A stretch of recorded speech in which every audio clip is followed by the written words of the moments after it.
Olá, pessoal! Hoje vamos ter uma aula sobre cinética química. Sejam muito bem-vindos.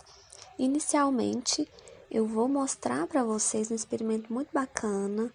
O experimento chama pasta de dente de elefante. Vamos ver?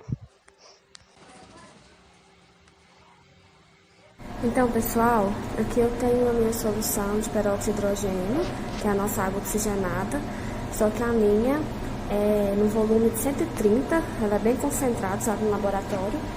E agora eu vou colocar um pouquinho de detergente para vocês verem.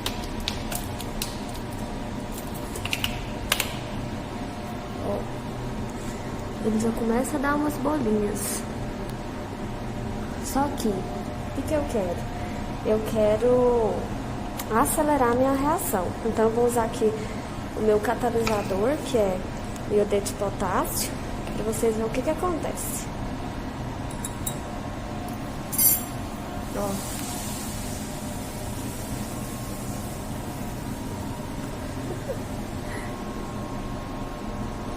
Viu? Isso aqui está liberando o O2. Qual que é o fundamento do meu experimento? Trabalhar cinética química, trabalhar a lei da velocidade, os processos químicos, porque uns processos são mais lentos, outros mais rápidos, e também quais fatores podem interferir para acelerar, ou seja, catalisar o meu processo. Mas o que é cinética química? A cinética química estuda a velocidade das reações. Alguns fatores externos aceleram essas reações, como a temperatura, o agente externo, pressão, concentração e principalmente o meu catalisador. No meu experimento, eu usei o peróxido de hidrogênio, volume 130, que é o meu H2O2, um pouco de detergente, o meu catalisador, o meu CAI, o iodeto de potássio. A água oxigenada que eu usei, ela é concentrada, geralmente usada em laboratório, mas as que compram no mercado, usada para descolorir, aquelas de volume 10, 20, 30, 40, também pode ser usada. Não fica tão visual, mas dá certo. Mas por que usar a água oxigenada? Porque ela se decompõe muito rapidamente, liberando o O2, né, o meu gás, o meu oxigênio. Os fatores que influenciam nessa decomposição é a luz. Mas o que é decomposição? É a quebra da molécula de H2O2, liberando o meu oxigênio, o O2, como demonstrado na reação aqui abaixo para vocês, certo? Mas por que eu usei o detergente? O detergente vai formar bolhas, então com o detergente eu vou ter um efeito visual melhor do gás que está sendo liberado. Ele é usado só para esse efeito visual mesmo, certo? Mas o que é catalisador? E o que ele faz? Catalisador que eu usei aqui foi o iodeto de potássio, certo? Ele é um agente externo que é colocado no sistema, mas ele não participa assim direto da reação. E o único método que o catalisador tem para acelerar a reação é que toda reação depende de energia mínima para acontecer, né, chamada de energia de ativação. O mecanismo do sistema reacional atinge o pico de energia, que é o complexo ativado, e começa as colisões efetivas e a reação ocorre. Mas isso as meninas vão explicar para vocês um pouco mais à frente, certo? Então, o que o catalisador faz? Ele cria uma rota alternativa, cria um processo reacional que depende de menos energia. Ele reduz a energia de ativação e reage em uma rota que tem menos energia, né? Então, ele acelera a reação porque reduz a energia de ativação, certo? Então, pessoal, agora eu vou explicar o que é a energia de ativação. A energia de ativação é um fator determinante para a ocorrência de uma reação química e ela tem grande influência na velocidade que essa reação vai ocorrer. São vários os exemplos de reações químicas que envolvem o cotidiano do ser humano de forma geral. E tem uma reação que é importante para nós no dia a dia, que é a combustão de gasolina nos veículos automotores.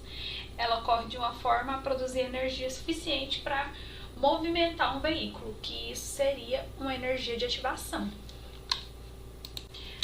Uma reação química pode acontecer em diferentes velocidades. Por exemplo, enquanto a do diamante, que é extremamente lenta, a explosão de fogos de artifícios ocorre de forma instantânea.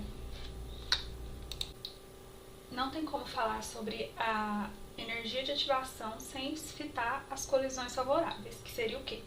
As moléculas dos reagentes têm que colidir umas com as outras de forma que o maior número de átomos delas entre em contato. Segundo a termodinâmica, durante a ocorrência de uma reação, cada reagente apresenta certa quantidade de energia. E além dessa energia, ele também tem que entrar em contato com uma energia proveniente do meio externo, que seria, por exemplo, a faísca. De uma maneira bem simples, eu posso dizer para vocês que a energia de ativação é a energia necessária para a ocorrência de uma reação. Já o complexo ativado é uma estrutura intermediária e instável entre os reagentes e os produtos. Quando a energia de ativação é atingida, forma-se primeiro o complexo ativado, que é conforme vocês conseguem ver aí no gráfico, que é o topo da curva. Portanto, a energia de ativação é a menor energia necessária que se deve fornecer para um reagente para poder ocorrer a formação do complexo ativado, que seria o resultado da ocorrência dessa reação. Pois bem, como já conhecemos sobre a cinética química, precisamos entender a sua aplicação. A gente pode retardar uma reação de decomposição de alimentos, por exemplo, colocando-os dentro da geladeira. A gente também pode retardar com o processo de corrosão, que, por exemplo, é o enferrujamento da palha de aço, dos pregos e etc. Para acelerar uma reação, no nosso dia a dia, a gente pode, por exemplo, cozinhar os alimentos, utilizando uma panela de pressão, explodindo uma bomba ou obtendo uma reação de precipitação. Por exemplo, as estalactites, as estalagmites das grutas, as pedras nos rins, o tártaro nos dentes, as carapaças da tartaruga e os corais. Esses são exemplos dos nossos dia a dia. E temos vários outros exemplos. E nas indústrias? Quais são as vantagens de usar a cinética química? Por exemplo, o uso de catalisadores na indústria é utilizado para que as suas reações e obtenção de produto seja mais rápida e eficaz.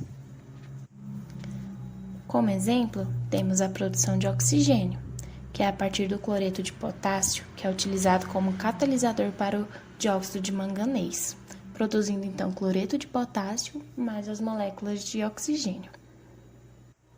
Que numa reação normal, essa reação seria bem lenta, em condições normais de pressão e temperatura. Mas quando a gente realiza ela em alta temperatura e na presença de dióxido de manganês, ela ocorrerá rapidamente, tornando assim mais adequada a processos industriais. Como catalisadores naturais, temos os eólitos, que são catalisadores à base de alumínio silicato. Eles podem ser usados em processos de tratamento de água, craqueamento do petróleo, separação de gases e etc. A gente também pode utilizá-los para produzir gasolina a partir do álcool, porque eles permitem que a molécula de alcoóis forme hidrocarbonetos com o número de átomos de carbono desejado. Por isso, e várias outras opções, também são utilizados vários procedimentos dentro das indústrias para que os seus produtos sejam obtidos com mais velocidade, favorecendo o processo industrial. Ficamos felizes por sua participação e bons estudos.